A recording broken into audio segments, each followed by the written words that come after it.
दोस्तों, रागिला news channel के special bulletin में आप सभी का स्वागत करती हूँ। आज की मुख्य खबरें संक्षिप्त में इस प्रकार है। रुद्रपुर प्राइमरी एजुकेशन में शुरू हुई नई राष्ट्रीय शिक्षा नीति 2022। खटीमा के किलपुरा जंगल में टस्कर हाथी की मौत। कांवर मेले में आगाज से पूर्व विभागीय बैठक में महापौर ने व्यवस्थाओं का लिया जायजा। काशीपुर पुलिस ने बरामद किए 14,50,000 के गुमशुदा मोबाइल फोन। खटीमा में जिले के सक्षम अधिकारी के अभाव में प्रधान व बीडीसी ने किया बैठक का बहिष्कार। हल्द्वानी में सिस्टम की भेंट चढ़ती जनता। अब खबरें विस्तार से। उत्तराखंड में नई शिक्षा नीति लागू कर दी गई है। राज्य में सर्वप्रथम विद्यालय शिक्षा के अंतर्गत प्राइमरी एजुकेशन में नई राष्ट्रीय शिक्षा नीति 2022 को शुरू किया गया है।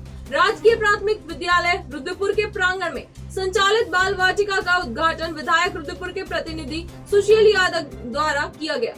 इस अवसर पर राजकीय प्राथमिक विद्यालय छतरपुर के नन्हे मुन्ने बच्चों ने विभिन्न कार्यक्रम प्रस्तुत किए। अंत में समस्त बच्चों को पुस्तकें भेंटकर कार्यक्रम का समापन किया गया। संवाददाता दुर्गेश तिवारी की रिपोर्ट। शिक्षा नीति हम न कहकर इसको नई शिक्षा नीति हम कहेंगे। जैसा कि आप देखते हैं कि परिवर्तन प्रकृति का नियम है, हर चीज़ में परिवर्तन होता है, वैसे ही इस शिक्षा में भी कई प्रकार के जो सिलेबस लिखे जाते हैं कई साल पुराने हो जाते हैं और देश काल परिस्थिति और वर्तमान टेक्नोलॉजी के अनुसार वो कहीं ना कहीं सही ढंग से नहीं होते, तो इसमें ही परिवर्तन किया जाता है। इस परिवर्तन करने को ही हम नई शिक्षा नीति कहते हैं। इस प्रकार की सोच हमारे भारत सरकार के द्वारा MHRD के द्वारा सोचा जाता है। इसमें पहला जो हमारा परिवर्तन किया गया है नई शिक्षा पर 1968 में और उसके बाद 1986 में, और जो तीसरा है ये 2020 अर्थात 29 जुलाई 2020 को ये नई शिक्षा नीति लागू की गई। इसमें ये देखा गया कि आज के हमारे बच्चों की क्या अवस्था है। हम कहीं परंपरागत शिक्षा तो नहीं दे रहे हैं। इसको ध्यान में रखते हुए सरकार के द्वारा विभाग के द्वारा ये सोचा गया कि हमारे कई जो बच्चे हैं, जैसे कि इसका प्रथम जो फेज है वो आंगनबाड़ी से शुरू होता है। कहाँ हैं सब लोग? शाम की चाय तो एक साथ होनी चाहिए। सब लोग एक साथ बैठना ही नहीं चाहते। पापा, ट्राई दिस।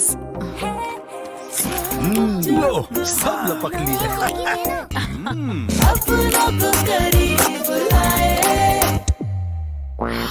ये क्या हाल कर दिया है रूम का? बस कल से चाय मेरे रूम में। देवर पान नमकीन अपनों को करीब लाए। खटीमा से लगे किलपुरा के जंगल में एक टस्कर हाथी का शव मिलने से हड़कंप मच गया। हाथियों के आपसी संघर्ष में हाथी की मौत की आशंका है। सूचना पर वन विभाग के उच्चाधिकारी घटनास्थल पर पहुंचे। मौत का सही कारण जानने के लिए 2 पशु चिकित्सकों की टीम द्वारा हाथी का पोस्टमार्टम किया जाएगा। संवाददाता गुरदीप सिंह की रिपोर्ट।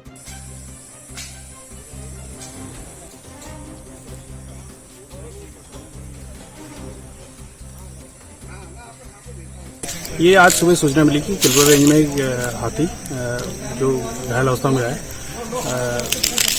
जो काफ़ी चोटें लग रहा है, तो उसे उस सूचना पे जो यहाँ का रेंज स्टाफ यहाँ पहुंचा तो मौके पे पाया कि जो हाथी है वो मृत है। और जो प्रथम दृष्टया जो ये लग रहा है ये आपसी संघर्ष का मामला लग रहा है। सही जो भी इसमें जानकारी मिलेगी वो पोस्टमार्टम के उपरांत प्राप्त हो जाएगी। कांवड़ यात्रा को शांतिपूर्वक संपन्न कराने के लिए विभिन्न विभागों के प्रशासनिक अधिकारियों की महत्वपूर्ण बैठक आज नगर निगम के स्वर्ण जयंती सभागार में संपन्न हुई।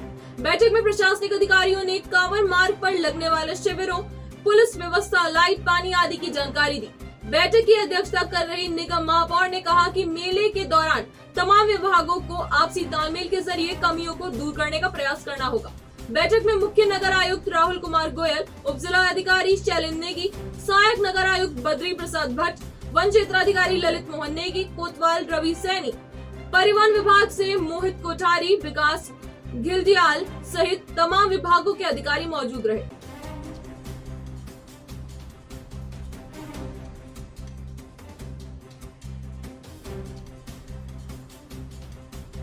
उधम सिंह नगर के वरिष्ठ पुलिस अधीक्षक मंजुनाथ टीसी द्वारा गुमशुदा मोबाइलों की बरामदगी हेतु चलाए जा रहे अभियान के तहत काशीपुर एसपी चंद्रमोहन सिंह द्वारा एसओजी काशीपुर रविंद्र सिंह बिष्ट के नेतृत्व में टीम का गठन किया गया था, जिसके क्रम में गठित टीम द्वारा कुल 107 मोबाइल फोन बरामद किए गए, जिनकी अनुमानित कीमत लगभग 14,50,000 रुपए है।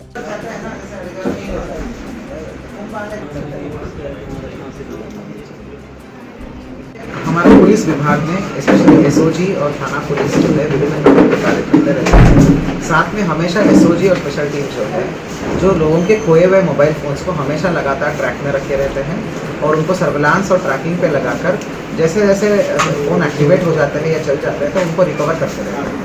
ये इसी तहत जो है हमारा को एक बहुत अच्छी सफलता मिली है, जहाँ पर काशीपुर एसओजी द्वारा पिछले 1 माह से 2-3 माह से जो काम कर रहे थे उसमें भारी सफलता मिली है। जो है कुल मिला के आज जो है 107 मोबाइल फ़ोन्स, सारे स्मार्टफोन्स का रिकवरी हुआ है।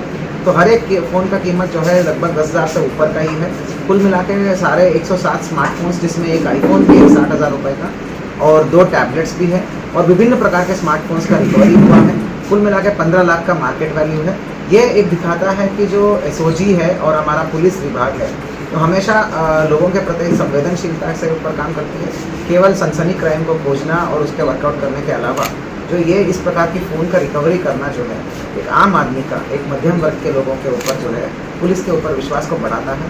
इस कार्य को मैं हमेशा तारीफ़ करता हूँ। तो इसीलिए जो इस बार भी मैं खूब सारा बधाई दूँगा एसओजी काशीपुर की टीम को, चंद्रमोहन को और सीओ काशीपुर को और उनके पूरी टीम को। और हमारा 3 कर्मचारीगण हैं जिन्होंने महत्वपूर्ण भूमिका निभाई, उनको police man of the month के लिए नॉमिनेट करूँगा। मेरे तरफ से 5,000 रुपये का कैश रिवार्ड भी है और डीआई साहब से भी निवेदन करवाने कैश रिवार्ड। खटीमा के ब्लॉक सभागार में बैठक का आयोजन होना था, जिसमें जिले के सक्षम अधिकारियों की उपस्थिति भी दर्ज होनी थी, परंतु किसी कारणवश जिले के अधिकारियों की अनुपस्थिति होने पर क्षेत्र के बीडीसी सदस्य एवं प्रधान संघ द्वारा बैठक का बहिष्कार किया गया। संवाददाता गुरदीप सिंह की रिपोर्ट। ये आज बीडीसी बैठक का आयोजन हुआ था, तो विकास खंड में किसी भी जिले से सक्षम अधिकारी के न आने के कारण जो हमारा प्रधान संगठन है इसका विरोध किया और इसका बहिष्कार किया। हमारा प्रधान संगठन चाहता है कि हमारे जो सक्षम अधिकारी हैं, सीडीओ सर, डीएम, हर बैठक में प्रतिभाग ना करके कम से कम साल में एक बैठक में प्रतिभाग करें, जिससे हमारी जो प्रधानों की, बीडीसीओ की जो भी समस्याएं हैं उसका निस्तारण हो सके। आज विधानसभा स्थित कार्यालय में मसूरी देहरादून विकास प्राधिकरण के उच्च अधिकारियों के साथ शहरी विकास मंत्री डॉक्टर प्रेमचंद अग्रवाल ने बैठक की। इस दौरान डॉक्टर अग्रवाल ने कहा कि प्राधिकरण द्वारा बनाए गए फ्लैट्स विक्रय कराने की दिशा में कार्य योजना तय की जाए, जिससे प्राधिकरण की आमदनी हो सके।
सरकार द्वारा चलाई जा रही योजनाओं का लाभ जनता तक नहीं पहुंच रहा है।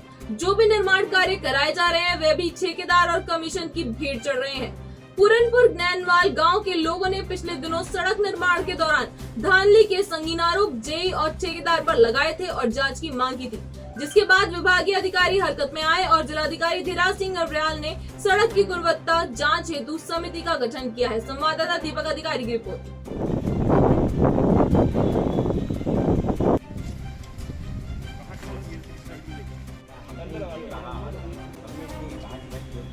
विगत 13, 14 व 15 जून को इस रोड पर डामरीकरण हुआ। डामरीकरण होने के वक्त से ग्रामीण इस रोड की शिकायत विभागीय अधिकारियों से कर रहे थे।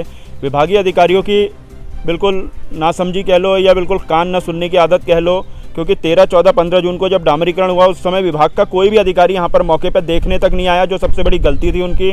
और इस रोड की स्थिति 15 दिन में जो हो गई थी, इससे जब हमने अपने दीपक रावत जी, कुमाऊं कमिश्नर और डीएम साहब को इससे अवगत कराया, तो डीएम दीपक रावत जी द्वारा एक कमेटी का गठन किया गया, जिसमें एसडीएम, खनन निदेशक अपने राजपाल लेखा जी और पीडब्ल्यूडी के अधिशासी अभियंता, इन तीनों की एक कमेटी गठित की गई। उस कमेटी के द्वारा आज इस रोड का निरीक्षण किया गया है और इस रोड की जो कमियां हैं वो उनके द्वारा जांची गई हैं, परखी गई हैं। ये श्री विपिन चंद्र पांडे की शिकायत पर जिलाधिकारी महोदय ने एक समिति का निर्माण किया है इस रोड की जांच के लिए।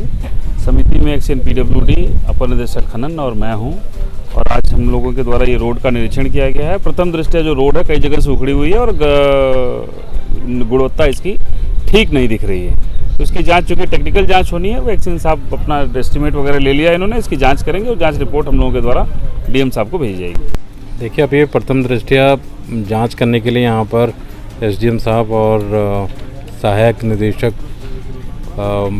खनन और हमारी जॉइंट टीम बनाई है जिलाधिकारी महोदय द्वारा, तो उसके निरीक्षण पर आए हुए हैं। यहाँ पर कुछ जगहों पर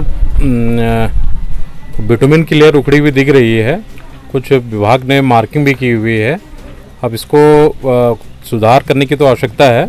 बाकी इसमें इसके डॉक्यूमेंट ले लिए हैं मेरे द्वारा और इसकी गहनता से जांच करेंगे और तभी इस पर कुछ निष्कर्ष पे निकला जा सकता है।